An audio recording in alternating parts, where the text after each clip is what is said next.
ഈ തെരഞ്ഞെടുപ്പിൽ ആളുകൾ വളരെ രസകരമായി വീക്ഷിക്കുന്ന ഒരു ഫൈനൽ വരാൻ പോകുന്നത് പാല നിയമസഭാ മണ്ഡലത്തിലാണ്. പാല നിയമസഭാ മണ്ഡലം ഒരു കാലത്ത് മാണി സാറിൻ്റെ കുത്തകയായിരുന്നു. എത്രയോ വർഷങ്ങളായി കേരളത്തിലെ ഏറ്റവും കൂടുതൽ നിയമസഭാ സാമാജികനായിരുന്നു, ധനമന്ത്രിയായിരുന്നു. പാല എന്ന് പറഞ്ഞാൽ അതിൻ്റെ കൂടെ മാണി എന്നുകൂടി ചേർത്ത് പറയണം. മാണിയുടെ പാല. അവസാനമായ ഒരു ഘട്ടത്തിലെത്തിയപ്പോൾ അദ്ദേഹത്തിൻ്റെ ഭൂരിപക്ഷത്തിൽ വലിയ കുറവുണ്ടായി എന്നതൊക്കെ നമുക്കറിയാം. എങ്കിൽ പോലും പാലയിൽ ഒരിക്കലും തോറ്റിട്ടില്ല. പാല നിയമസഭാ മണ്ഡലം മാത്രമല്ല, പാല നഗരസഭ എല്ലാ കാലത്തും LDFും UDFും എതിർത്തിട്ടും ഒറ്റയ്ക്ക് നിന്ന് കേരള കോൺഗ്രസ് മാണി ഗ്രൂപ്പ്, കേരള കോൺഗ്രസ് പിടിച്ച ഒരു സ്ഥലമാണ് പാല നഗരസഭ. പക്ഷെ ചരിത്രങ്ങൾ പലതും പല രീതിയിൽ മാറി മറിയും. അപ്പോൾ നോക്കൂ, കഴിഞ്ഞ ഒരു ഉപതെരഞ്ഞെടുപ്പിൽ മാണി വിട്ടുപോയ ഉപതെരഞ്ഞെടുപ്പിൽ അവിടെ മാണി സി കാപ്പൻ എന്ന് പറയുന്ന മറ്റൊരു മാണി പാലയുടെ അധികാരിയാവുന്നു. മാണി സി കാപ്പൻ കൃത്യമായി അന്ന് നല്ല ഭൂരിപക്ഷത്തിൽ ജയിക്കുന്നു. പിന്നെ വന്നിട്ട് ജോസ് മോൻ എന്ന് പറയുന്ന ജോസ് കെ മാണി അവിടെ തോൽക്കുന്നു. ജോസ് കെ മാണി പിന്നെ MP ആവുന്നു. MP ആയി ഇനിയും കാലമുണ്ട് അദ്ദേഹത്തിന്. രാജ്യസഭാ മെമ്പറാണ്. MP ആയി കുറേ കാര്യങ്ങൾ അവിടെ ഇവിടെയൊക്കെ നടന്നു. ഇത്തവണ വീണ്ടും ജോസ് കെ മാണിയും മാണി സി കാപ്പനും തമ്മിലുള്ള മത്സരമാണ് നമ്മൾ തുടക്കത്തിൽ വിചാരിച്ചത്. പക്ഷെ അവിടെ മൂന്നാമതൊരു കഥാപാത്രം വരുന്നു, ഷോൺ ജോർജ്. കേരളത്തിൽ ഏറ്റവും അധികം വർഗീയ വിഷം പടർത്തിയിട്ടുള്ള ആളുകളുടെ ലിസ്റ്റ് എടുത്താൽ അതിൽ ആദ്യത്തെ 4 or 5 പേരിൽ ഒരാളായിരിക്കും PC ജോർജ് എന്ന് പറയുന്ന ഷോൺ ജോർജിൻ്റെ അച്ഛൻ.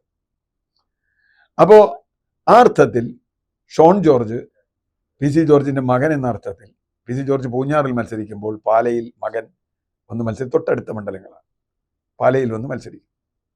ഇനിയാണ് കഥയുടെ മറ്റൊരു രൂപത്തിലേക്ക് വരുന്നത്. എങ്ങനെയാണ് ഷോൺ ജോർജ് പാലയിൽ, എന്തായിരിക്കും ഷോൺ ജോർജിൻ്റെ ഇഫക്റ്റ്? ഷോൺ ജോർജിന് വലിയ സ്വാധീനമുണ്ട്, PC ജോർജിന് വലിയ സ്വാധീനമുണ്ട് എന്നൊക്കെ പറയുമെങ്കിൽ പോലും ഷോൺ ജോർജ് അത്ര വലിയ സ്വാധീനം പാലയിൽ ഉണ്ടാക്കും എന്ന് പ്രതീക്ഷിക്കുന്ന ഒരാളല്ല ഞാൻ. കാരണം മാണി സി കാപ്പനും ജോസും തമ്മിലുള്ള മത്സരത്തിനിടയിൽ ഷോൺ ജോർജിൻ്റെ സ്പേസ് വളരെ കുറവാണ്. മാത്രമല്ല, കഴിഞ്ഞ 1-2 മുമ്പുള്ള തെരഞ്ഞെടുപ്പുകളിൽ BJPയോട് അല്പം അടുപ്പം കാണിച്ചിരുന്ന കത്തോലിക്കർ ഇപ്പോൾ ആ അടുപ്പം കാണിക്കുന്നില്ല. കാരണം അവർക്കും പൊള്ളി തുടങ്ങി. പല സ്ഥലങ്ങളിലും ക്രിസ്ത്യൻ വിഭാഗങ്ങൾക്കെതിരായ ആക്രമണം, വടക്കേ ഇന്ത്യയിൽ 2 കന്യാസ്ത്രീകളെ പിടിച്ചുവെച്ച കേസ്, ഈ കേസിലൊക്കെ ഷോൺ ജോർജാണ് അവിടെ പോയി രക്ഷിച്ചെന്നുള്ളത്. ഇതിനെ ഷോൺ ജോർജ് പോയി രക്ഷിക്കേണ്ടി വരണേ? BJPക്കാരാണ് പിടിച്ചുവെച്ചത്. BJP ആണ്, RSS ആണ്, അതുപോലെയുള്ള അവരുടെ ആ സംഘപരിവാറിലെ ഒരു സംഘടനകളാണ് ഇതിനുവേണ്ടി ശ്രമിച്ചത്, അവരെ തടഞ്ഞു വെച്ചത്. അതുകൊണ്ട് തന്നെ കത്തോലിക്ക സഭ അർത്ഥത്തിൽ ഇത്തവണ BJPക്ക് അനുഭാവം നിൽക്കും എന്ന് പ്രതീക്ഷിക്കാൻ പറ്റില്ല. അവർക്ക് അനുഭവങ്ങളുണ്ട്. രണ്ടാമത്തെ വിഷയം, ഷോൺ ജോർജ് അത്ര വലിയൊരു പേഴ്സണാലിറ്റി ഒന്നുമല്ല. കുറച്ചൊക്കെ TV വന്നു, കുറേ കേസുകൾ കൊടുത്തു മുഖ്യമന്ത്രിക്കെതിരായി എന്നൊക്കെ പറയുമ്പോൾ പോലും ഷോൺ ജോർജിന് അങ്ങനെ ഒരു മുഖം, മുഖ്യമന്ത്രിക്ക് എതിരായി നിന്നു, CMRL കേസിലൊക്കെ ഉണ്ട് എങ്കിൽ പോലും അങ്ങനെ ഒരു മുഖം അവിടെ ഉണ്ടാക്കിയെടുക്കാൻ കഴിഞ്ഞു എന്ന് ഞാൻ കരുതുന്നില്ല. പാലയിലെ സാധാരണ വോട്ടർമാർക്കിടയിൽ ഒരു തരംഗമൊന്നും ആവാൻ ഷോൺ ജോർജിന് കഴിയും എന്ന് ഞാൻ വിചാരിക്കുന്നില്ല. അതുകൊണ്ട് തന്നെ അവിടുത്തെ പ്രധാന മത്സരം മാണി സി കാപ്പനും ജോസ് കെ മാണിയും തമ്മിലാണ് എന്ന് തന്നെയാണ് ഞാൻ കരുതുന്നത്. പാല നഗരസഭ അടക്കം ഇത്തവണ പിടിച്ച UDF ആണ് അപ്പുറത്ത് മാണി സി കാപ്പൻ്റെ പിന്താങ്ങുന്നത്. ജോസ് കെ മാണിക്ക് വലിയ പ്രതിസന്ധികളുണ്ട്, LDFിനെതിരായ വികാരമുണ്ട്, ഇതൊക്കെ ഉണ്ട്. കത്തോലിക്ക സഭയ്ക്ക് 100% ജോസ് കെ മാണിക്ക് കൂടെ പോകണമെന്നില്ല.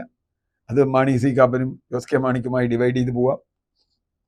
ഇപ്പോൾ കത്തോലിക്ക വിഭാഗത്തിൽ വലിയ തോതിൽ ഒരു ഭരണവിരുദ്ധ വികാരവും കുറേ ഉണ്ട് എന്ന് തന്നെയാണ് ഞാൻ വിചാരിക്കുന്നത്. കേരളത്തിൽ വന്യമൃഗ പ്രശ്നങ്ങൾ, അങ്ങനെ പല കാര്യങ്ങളുമുണ്ട്, കർഷകൻ്റെ പ്രശ്നങ്ങൾ. പൊതുവെ UDFിനോടാണ് അവരുടെ എല്ലാ കാലത്തെയും ചായ്വ്. പക്ഷേ മാണി വന്നതുകൊണ്ട് കുറച്ച് കഴിഞ്ഞ തെരഞ്ഞെടുപ്പിലൊക്കെ ഗുണമുണ്ടായി. പക്ഷെ ലോക്സഭാ തെരഞ്ഞെടുപ്പിൽ ആ ഗുണമൊന്നും കണ്ടില്ല, പാളിപ്പോയി. ലോക്സഭാ തെരഞ്ഞെടുപ്പിലും തദ്ദേശ ഭരണ തെരഞ്ഞെടുപ്പിലും വലിയ തോതിൽ ജോസ് കെ മാണിയുടെ സ്വാധീനം അല്ലെങ്കിൽ മാണി ഗ്രൂപ്പിന്റെ സ്വാധീനം വളരെ കുറഞ്ഞതായിട്ടാണ് കാണുന്നത്. അത് തിരിച്ചു പിടിച്ച് വലിയ തോതിൽ പോകാൻ കഴിയുമോ? ഇനി ജോസ് കെ മാണി തോൽക്കാനാണ് പോകുന്നത് എന്ന തോന്നലുണ്ടായാൽ അതിലെ കുറേ ആളുകൾ ഷോൺ ജോർജ് നോട്ട് ചെയ്യുമോ? അതും സാധ്യത കുറവാണ്. കാരണം പിണറായി സപ്പോർട്ടേഴ്സിന് ഒരിക്കലും ഷോൺ ജോർജ് നോട്ട് ചെയ്യാൻ പറ്റില്ല. ചുരുക്കത്തിൽ ഷോൺ ജോർജ് അവിടെ 3-ാം സ്ഥാനത്ത് വരും എന്ന് തന്നെയാണ് എൻ്റെ പ്രാഥമികമായൊരു വിലയിരുത്തൽ.